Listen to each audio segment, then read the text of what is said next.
El Hijo glorificado por el Padre y el Padre glorificado por el Hijo. Estas cosas habló Jesús, y levantando los ojos al cielo dijo: Padre, la hora ha llegado, glorifica a tu Hijo, para que también tu Hijo te glorifique a ti. Juan 17:1. Esta oración fue formulada después de un sermón. Estas cosas habló Jesús, y después levantó sus ojos al cielo en suplicación. Todo discurso debe ir acompañado de oración, pues ¿cómo podemos esperar una bendición sobre lo que hemos oído o hemos predicado, a menos que se la pidamos al Señor? El sembrador debe regar con muchas súplicas la semilla que ha sembrado, y el oidor debe buscar con diligencia el favor de aquel que da el pan al que come y semilla al que siembra. Fue una oración vinculada a la cena del Señor. No hay duda de que por sobre todas las cosas, la oración se debe mezclar con cada parte de nuestra participación en la mesa sagrada. ¿Nos atrevemos a venir al sagrado banquete sin oración? ¿Podemos sentarnos allí sin oración? ¿Podemos retirarnos sin oración? Si es así, no debe sorprendernos que la ordenanza se convierta en un mero formalismo y que no sea reconfortante para nuestras almas. Con el sermón y con el sacramento mezclemos la sal de la suplicación sin prescripción de alguna dosis. Observen la actitud en la oración. Parece que el Salvador oró mirando a lo alto. Esta manifestación externa de su devoción es muy significativa. No tenemos tiempo de adentrarnos plenamente en ello, pero esto podría bastarnos. Los ojos que miraban a lo alto mostraban a quién se dirigía y daban testimonio de que no entesaba el arco a la aventura, sino que dirigía su oración a Dios y miraba a lo alto mientras la flecha ascendía al trono de su Padre. Mostraba también que lo que miraba estaba lejos y por encima de sus discípulos y de su simpatía, por encima del mundo y de su enemistad, y aún por encima de sí mismo. Su mirada se enfocaba en el invisible. Todo esto es para instrucción nuestra. Él pudo haber orado con los ojos cerrados, si así le hubiese agradado, pero los suyos eran los ojos abiertos de la fe y del amor, que podían contemplar el rostro de Dios y que, no obstante, podían abarcar sin distraerse todas las cosas que le rodeaban, y por esto no era necesario que cerrara las cortinas de los párpados, sino que miraba al cielo abierto. Noten el comienzo de su oración, pues constituye nuestro texto. Él comenzó diciendo Padre, no dijo nuestro Padre.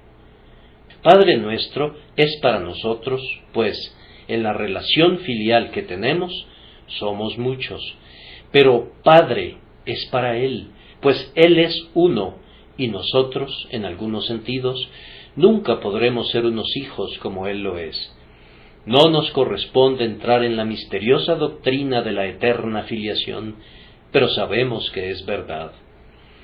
Padre, en su más excelso sentido concebible, es una palabra apropiada únicamente en labios de nuestro Señor, pero cuán grandiosamente brota de Él. Muestra su amor a Dios, su confianza en Dios, su completa resignación a la voluntad divina y su dulce aquiescencia a ella. Él está a punto de ser quebrantado con la vara de hierro de la venganza de su Padre, pero aún así le llama Padre. Él está a punto de beber esa copa de ajenjo y hiel que habría sido el infierno para nosotros si no la hubiera vaciado hasta las heces, pero Él todavía dice Padre. Y en esto nos da un ejemplo. En todo tiempo de tribulación debemos echar mano de nuestra condición filial, de nuestra adopción y de la paternidad de nuestro grandioso Dios. Vayamos a nuestro Padre, pues ¿a quién más acudirá presuroso un hijo?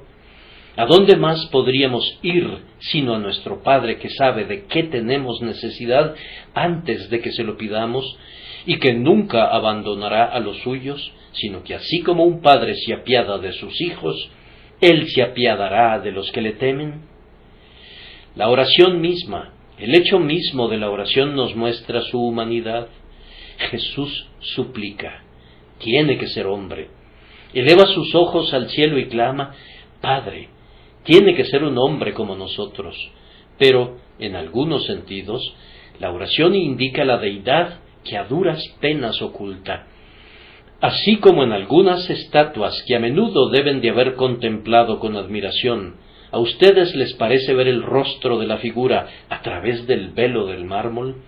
Lo mismo sucede aquí en la oración de Cristo. El Dios brilla a través del hombre.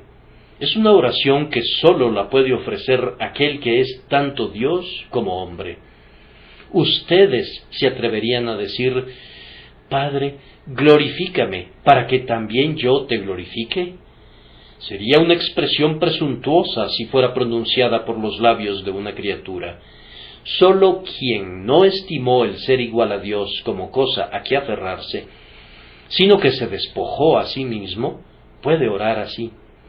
Aunque clama a Dios, Padre, glorifica a tu Hijo, con todo puede agregar, sin intercalar ninguna frase explicativa, para que también tu Hijo te glorifique a ti.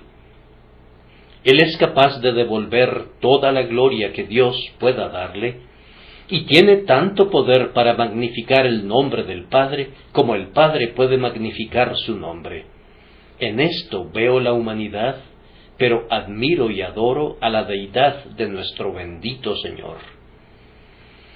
La primera frase de su oración revela su visión anticipada. Padre, la hora ha llegado, la hora ordenada en el eterno propósito, la hora profetizada que Daniel buscaba saber, la hora hacia la cual todas las horas habían apuntado, la hora central, la hora hasta la cual los hombres fijaban las fechas, y a partir de la cual fijarán las fechas si leen el tiempo correctamente. El gozne, el pivote y el punto de inflexión de toda la historia humana, la hora oscura pero liberadora, la hora de la venganza y de la aceptación. La hora ha llegado. Él lo sabía. Su previsión interior e infalible le hizo saber que ahora era el tiempo de su ofrecimiento como sacrificio por el pecado. Su expresión es, sin embargo, muy especial. La hora ha llegado. Su fe considera que es sólo una hora, la medianoche de Getsemaní, la mañana de la flagelación, el día de la crucifixión. Todos esos momentos son sólo una hora, un breve espacio. Ahora está en dolores, pues su tiempo de alumbramiento ha llegado, pero él lo cuenta sólo como una hora, por el gozo de lo que nacerá en el mundo por sus agudos dolores. Su amor y paciencia le hacen despreciar así el tiempo de la vergüenza y calcularlo sólo como un breve intervalo. La visión anticipada de la que hemos hablado le induce a mirar más allá de la hora. Ustedes y yo, como una regla frecuente, miramos la hora de tinieblas y no vemos más allá, pues nuestros ojos son mortecinos debido a la incredulidad. Pero él sigue adelante más allá de la hora, y su oración es, glorifica a tu Hijo, para que también tu Hijo te glorifique a ti.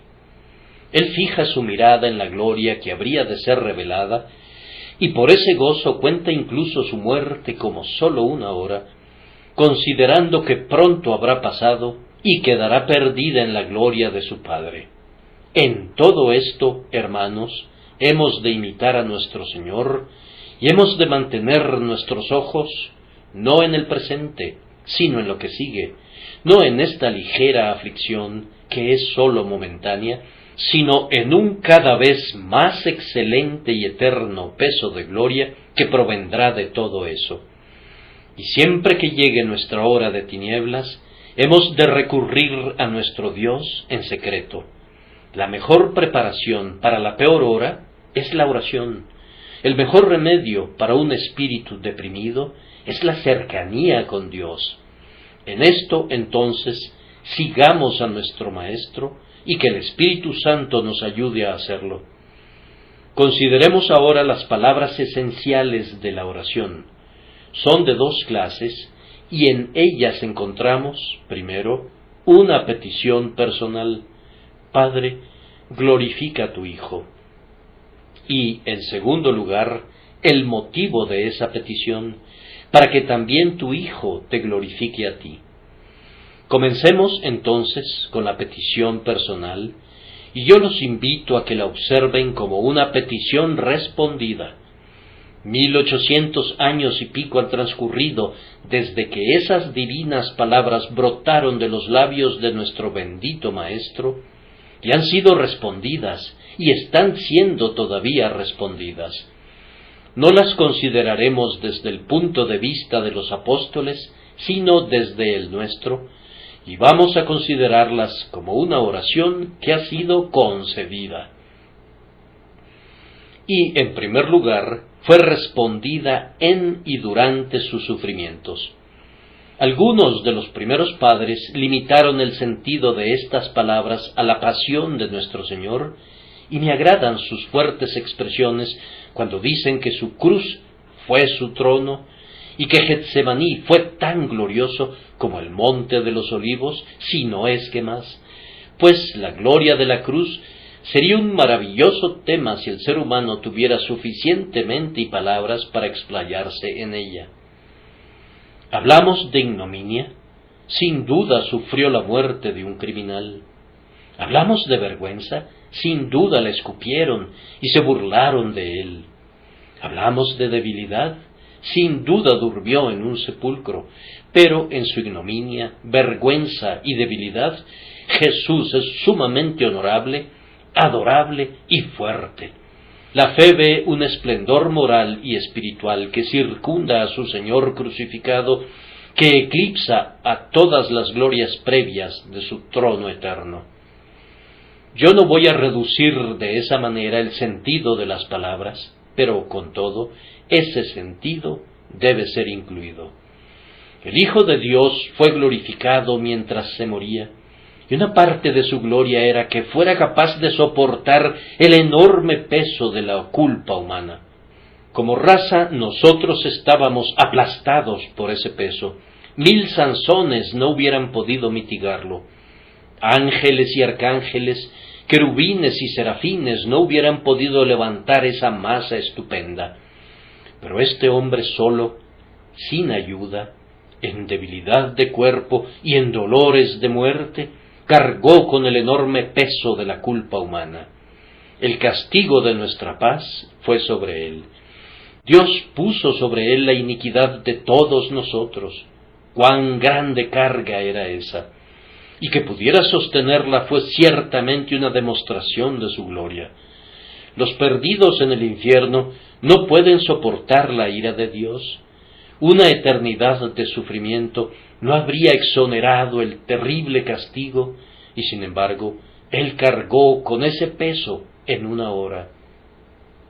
Oh, la maravillosa fortaleza del Dios encarnado, glorioso eres en tu cruz, en verdad, oh Cristo, más glorioso incluso que en aquel momento cuando con una palabra sacudirás no únicamente la tierra, sino también el cielo, pues ahora el peso del airado cielo descansa sobre ti, y tú estás firme debajo de él.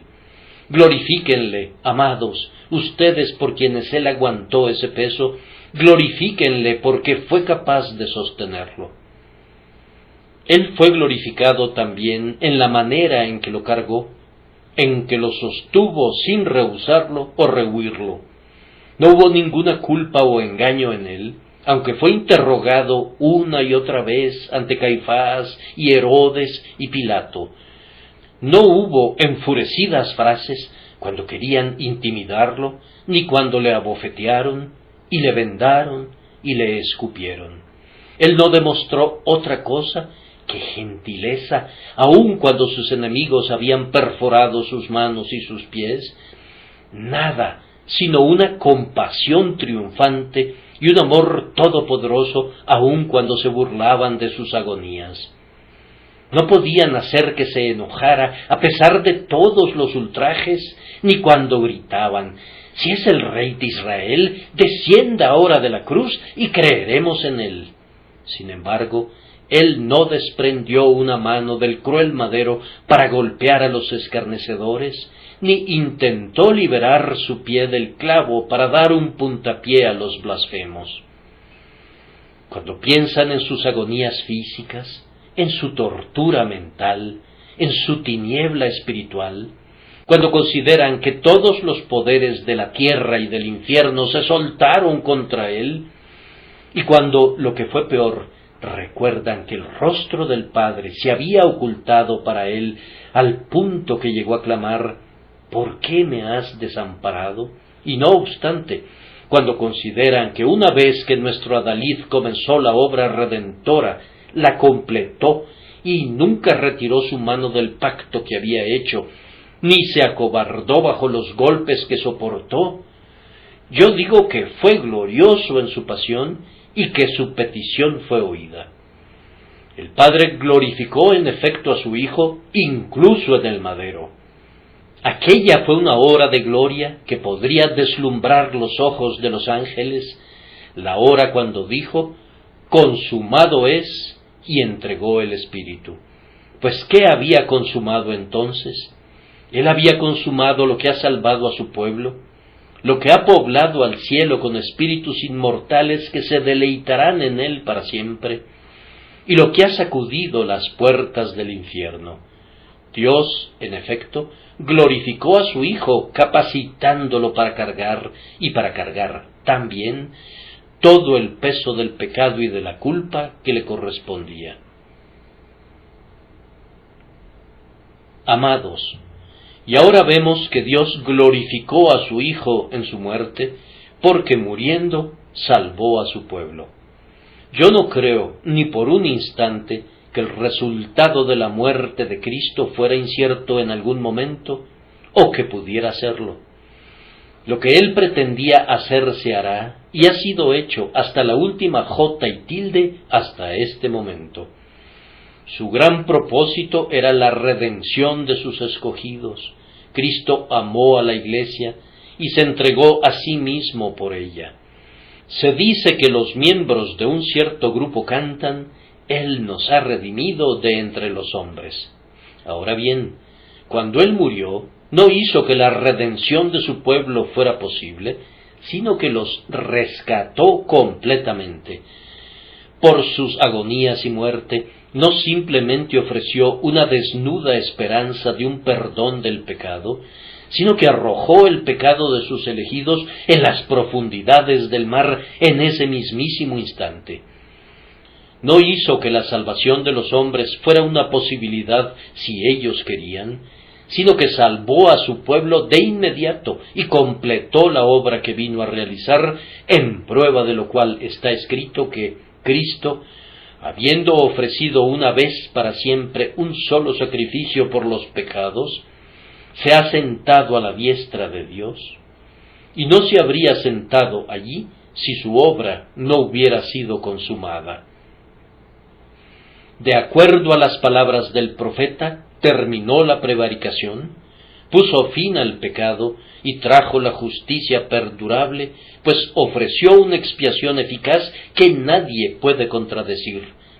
Entonces el Padre glorificó a su Hijo, aun cuando murió, puesto que aceptó su sangre redentora en nombre de su pueblo. El Padre glorificó a su Hijo, aun en la hora de su pasión, haciendo que fuera victorioso sobre todos sus enemigos. Ese pie clavado hirió la cabeza de la serpiente de tal manera que nunca pudo recobrar su antiguo poder. Esa mano clavada sujetó a la serpiente del pecado y la estranguló.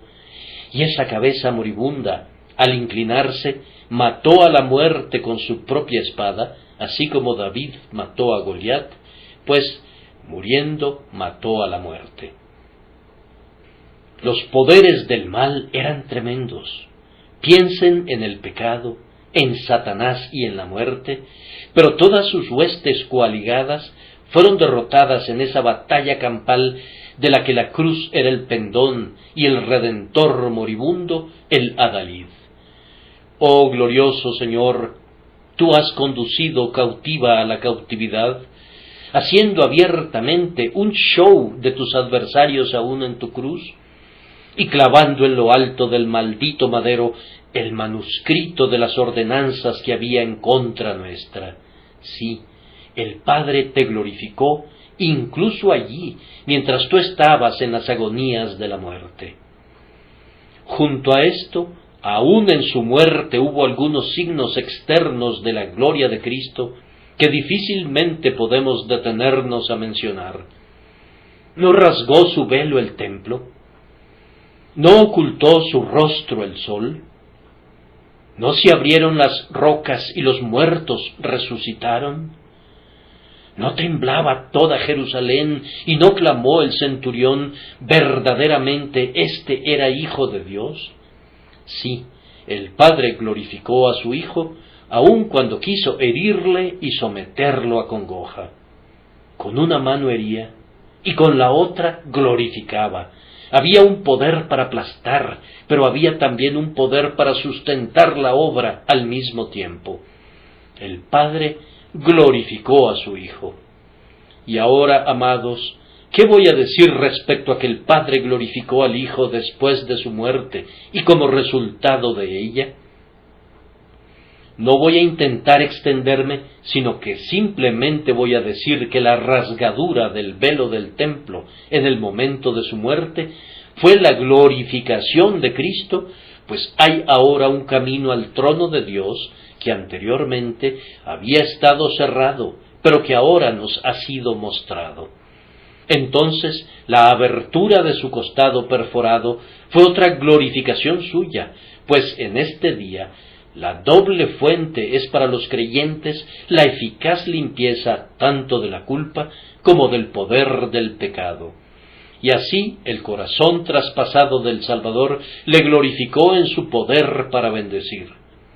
Luego ese pobre cuerpo reposó en el sepulcro.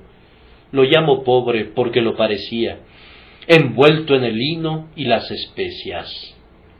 Pero, amados, el Padre glorificó incluso a ese cadáver que los hombres pensaban que era corruptible, pues no vio corrupción alguna.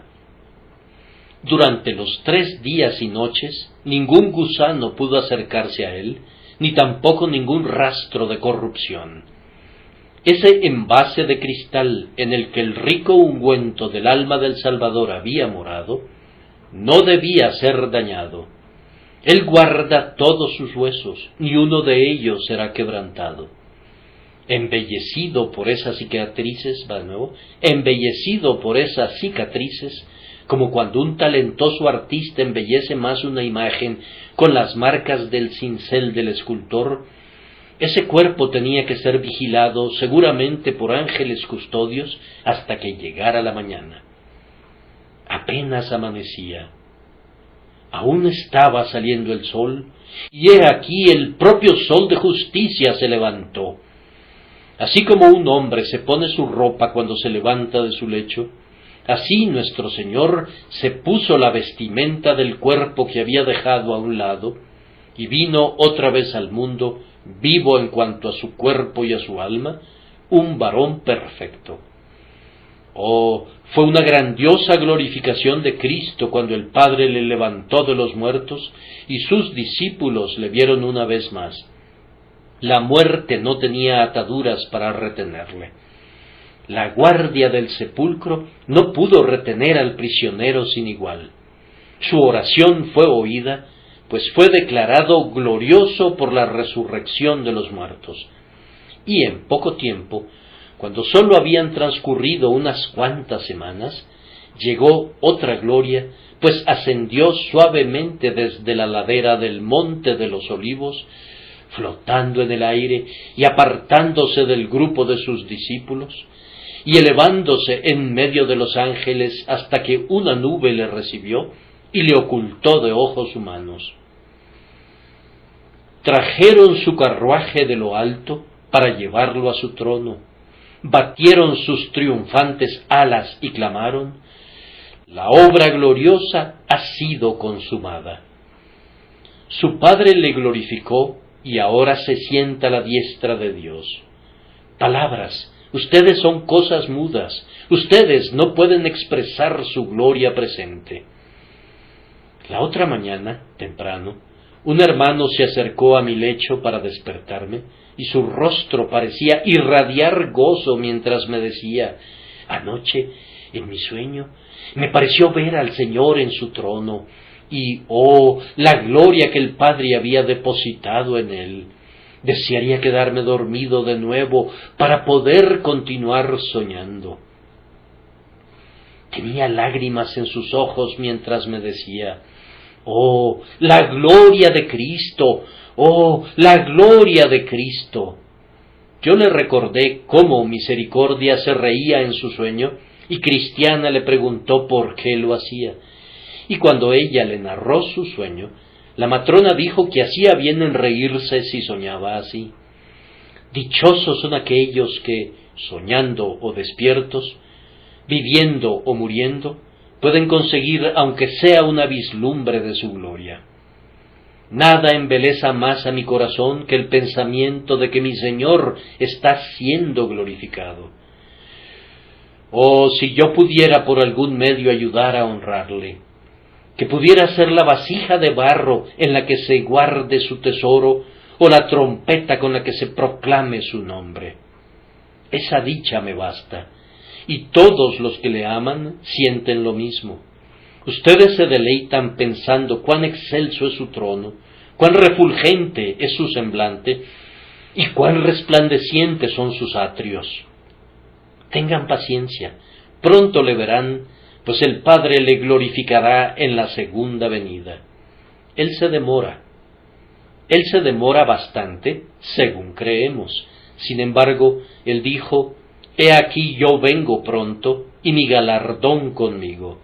Él va a venir para ser glorificado entre los hijos de los hombres. Así se cumplirá la oración del texto en las edades de oro que habrán de amanecer, y luego a lo largo de toda la eternidad. Hacemos una pausa por un momento, y luego vamos a pensar brevemente en el motivo de su oración. Padre, glorifica a tu Hijo, para que también tu Hijo te glorifique a ti. Cuando oras, es algo grandioso orar con un corazón limpio, pero el egoísmo es inmundicia. En nuestro bendito Señor no había ningún egoísmo.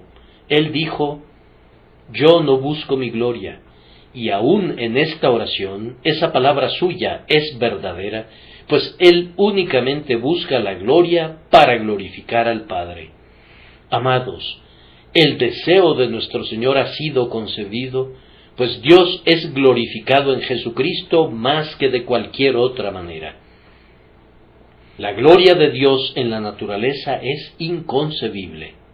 Este globo terráqueo y todo lo que habita en él, el mar abierto reflejando apaciblemente el cielo o agitado por las tempestades, el portentoso firmamento del cielo arrebolado con nubes o azul bajo el tórrido sol o encendido con innumerables estrellas, aquellas lomas con todos sus bosques, aquellos valles sonrientes con sus hatos mugientes y sus rebaños que balan. Estas son tus obras gloriosas, Padre del bien todopoderoso. Tú recibes gloria de cada trémula brizna de hierba o fronda de helecho, y cada insecto que revolotea y cada gusano rastrero te rinden alabanza. No hay nada que no te glorifique, desde Leviatán hasta un pececillo.